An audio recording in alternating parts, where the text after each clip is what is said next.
But we have Spencer on Naya Blitz. Yes. And Daniel on Dark Naya. So why don't you run us through Spencer's list? Any anomalies or standouts?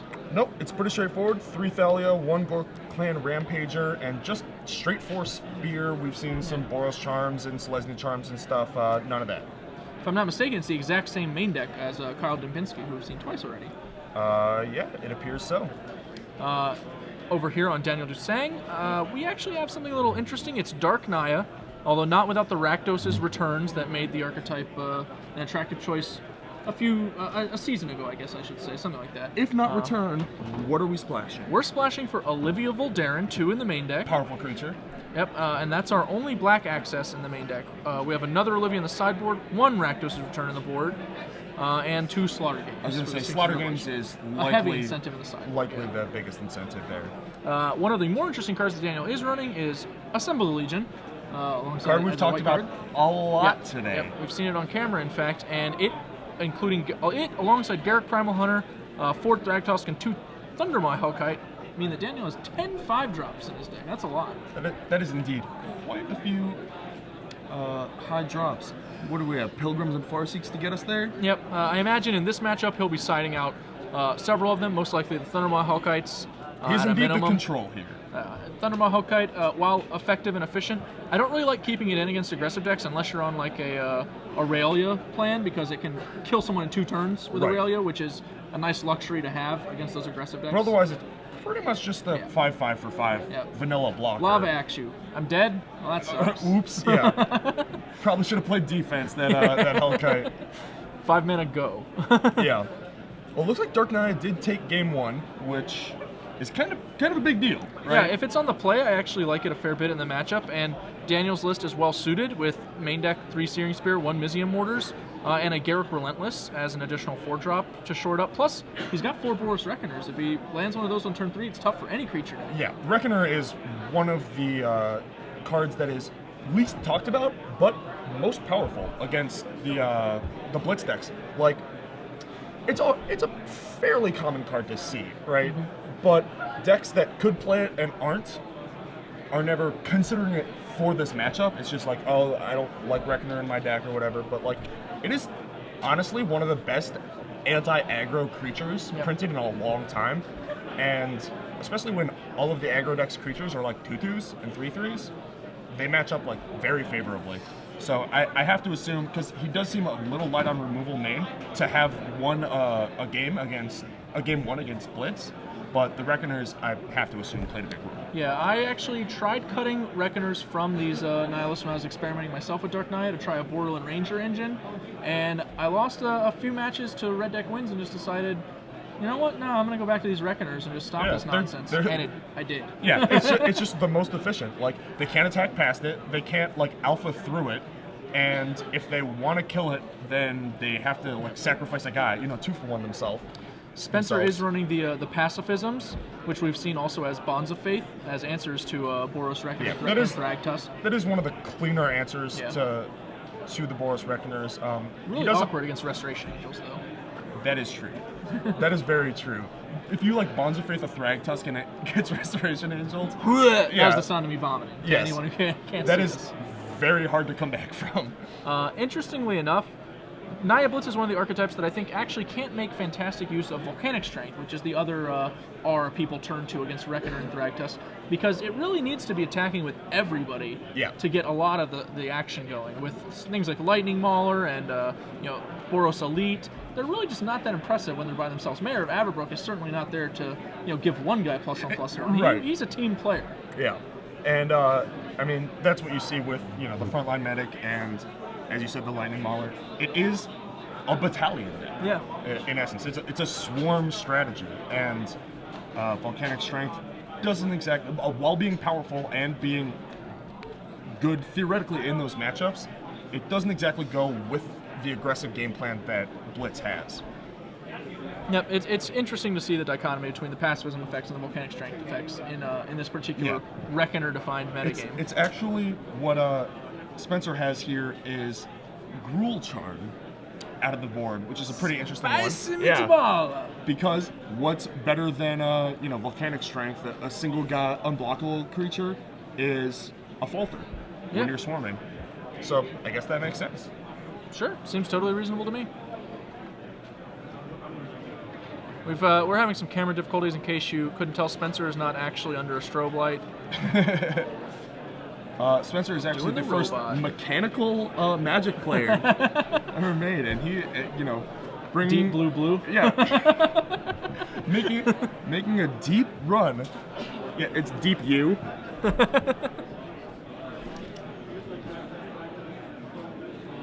Resolving mulligans here. Spencer on the play, and the champion. The ideal start. So, what removal post board is the Naya player bringing in? He's got access to 2 Pillar of Flame to supplement what he already has, 2 Oblivion Ring, and 3 Centaur Healer are also an option. Right. I imagine those are reasonable, just trimming the curve a little Exactly. farther. I was about to say, you're down. just lowering your average curve, turning your 5s into 3s. Yep. Well, Daniel shocked himself to start with a turn 1 Pilgrim. Spencer has just a Boros Elite to pump his champion and nothing else. Interesting. Kind of a, so-so turn 2. I feel like he must have mulliganed, right? No?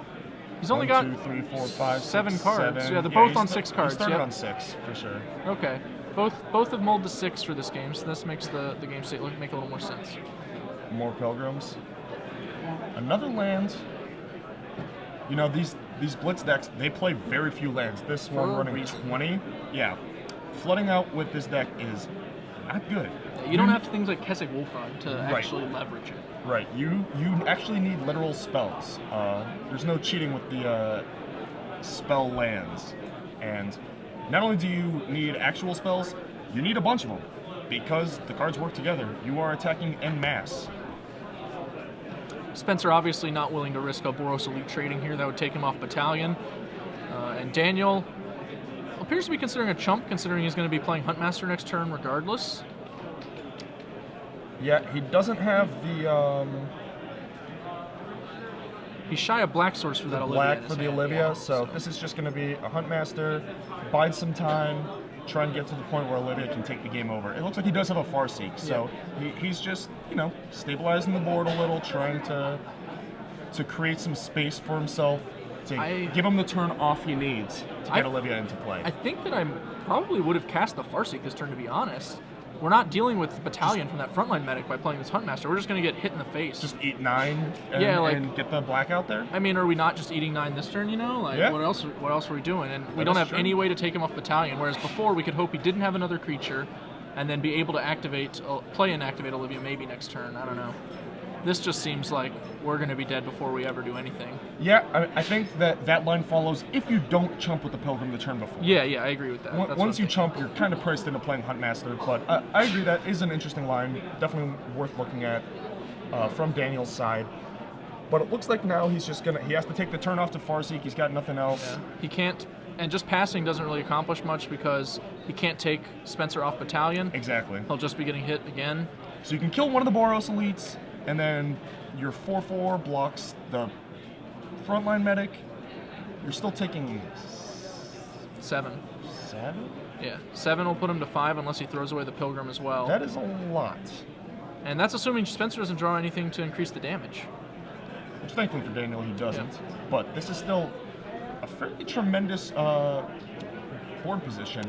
I don't think Spencer can afford to block with the Pilgrim because I think his best hope is to draw another spell and flip his Huntmaster back next turn. Yes. So he can play Farseek and a 4-drop or less, but he's going to go for a 3-drop or less, which is a lot tougher for him to hit off the top of the deck. What did he limit his range to? He now can't draw more Huntmasters or Restoration Angels, which are, or the good. Garrett Reliance. Or the Singleton Garrett Reliance, yeah. That is correct. Gonna draw. Looks like a Huntmaster. Yep, and now you see, if we had kept the Pilgrim, we'd be able to play Farseek and a Huntmaster, gaining another Huntmaster trait. Reflip the Ravager of the Fells back into a Huntmaster, getting another 2 life and another Wolf. That's a lot of chump blockers, and, the next turn you can either pass or maybe Spencer doesn't have a play. You guys flip back, you can actually kill the frontline medic. Yeah, killing the frontline medic with double Huntmaster flip would have, completely reversed what's happening in this game. That would have stabilized the board. Instead, it's Huntmaster and, the Ravager can block a 3/3 again. but that's 7 indestructible damage. I think he's going to throw away the wolf on the champion here and block a 3/3 and just hope Spencer fails to draw a spell. But that's not what happened. It looks like a Searing Spear, which is a pretty good answer to the Huntmaster of the Fells. Figuring out his attacks, Battalion you. And sure enough, he does come up with your blocks, Glenn. It's because I'm a genius. Yeah, you are the greatest magician ever to play the game. And Daniel, crossing his fingers, this Huntmaster gets to flip the second one, but not going to happen. No, sir. Searing Spear certainly will either put Daniel to 5 or kill the Huntmaster. I think he has to kill the Huntmaster, probably. Yeah, I think I like killing the Huntmaster here. And it's too greedy to not. I mean, you need to maintain Battalion, right? Right. If he had another creature, maybe you could let it flip, hold the spear a little longer, see what happens. But the 2 damage to the Boros Elite from the Ravager of the Fells would pull him off of Battalion. His frontline medic no longer gets to attack. The Ravager can then potentially trade with the champion, and at that point you have no attacks left. You have no offense. We drew a Restoration Angel here, and we're going to telegraph it by attacking with our Ravager. But it doesn't really matter. Yeah, he's got no hand, whatever. Like, it's just a little funny because, as Spencer, you're just like, oh, God. One sec, let me get a stapler and put this Resto Angel on my forehead. And it looks like he appears to have gone ahead and done that on his turn. Yeah, so that if Spencer doesn't have a spell, it flips. Yep, and that is correct. I like that play. He gained no value by trying to surprise his opponent with a Resto Angel there, as we humorously discussed already. Yes, and another Searing Spear. Good draw. The Huntmaster again.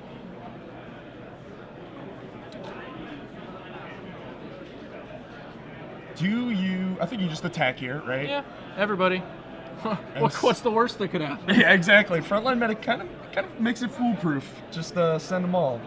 I'm glad that we've printed such skill-intensive Magic cards in this day and age as Frontline Medic. Yes. And the clowns are sent. Wolf chumps. Daniel eats 3 down to 7. And I have to assume the Huntmaster is going to eat a spear. You could also finish off the Angel here, but yeah, we gotta kill the Huntmaster. Because again, Daniel can just pass, kill the Elite, Battalion is off, and this is not only a Battalion deck, but a very Battalion-heavy draw. Daniel draws his own Searing Spear, and that's going to change a lot of this math. Yes. Frontline Medic no longer absolutely dominating combat like it has been for the past 4 turns. Farseek for a Black Source, and I think I don't know, do you hold for a Spear here? Do you hold until his turn, I mean? Because, like, it's a little risky if you think your opponent might have access to giant growth effects. But I think you gain so much value by getting to eat a guy with the Angel, too. Well, you have to do it before attacks anyway. Otherwise, your guys are indestructible. Well, in that case, I definitely just use it. Yeah, there's no. I was thinking that it doesn't check twice. Right. The only reason to wait would be like Restoration Angel, I guess. No, but he can't even cast it. Yeah, just kill it now. And Daniel does do it correctly. Kill it with fire. Die, medic, die. I thought medics were supposed to be, protected under the Geneva Convention. Is that? Not when they're big jerks like that one. Man. That guy's running around hitting people in the face, attacking for 3 damage. That's true. Doesn't look very medic-y to me. So Spencer draws another land. I think Angel just chumps here. Yeah, I think that this chump is okay. We have, admittedly, already seen 2 Searing Spears, but we really don't want to see a 3rd one. Yeah. So.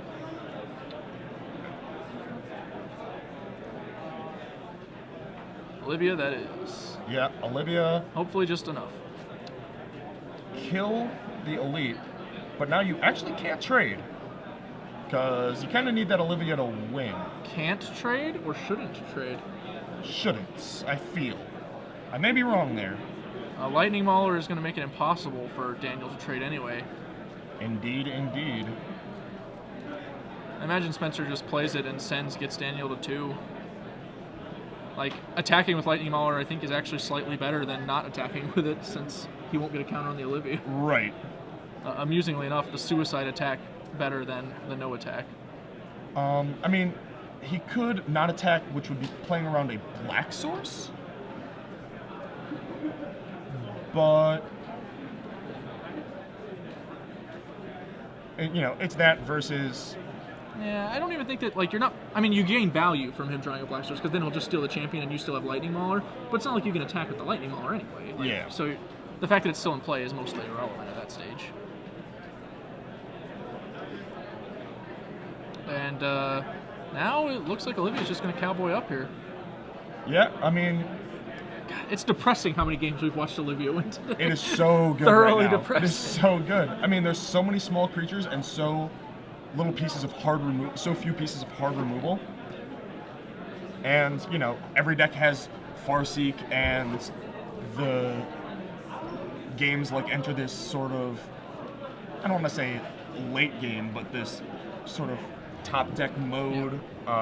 You can force the games into just attrition, Yeah. and then whoever's, you know, got the strongest card at the end wins, and Olivia just is the strongest card when your opponent has nothing else. Exactly. So he drew a spear to actually finish off the champion. Not satisfied with just being the big one. Strangely enough, like, do you think he... I mean, I think I attack here, right? Like, he's at 9. Let's just get him dead in a turn. Dead in 2 versus dying to, say, Flint Hoofboar. Yeah. I actually don't think I like using the spear that way. I think I would have just grown my Olivia so that it could block.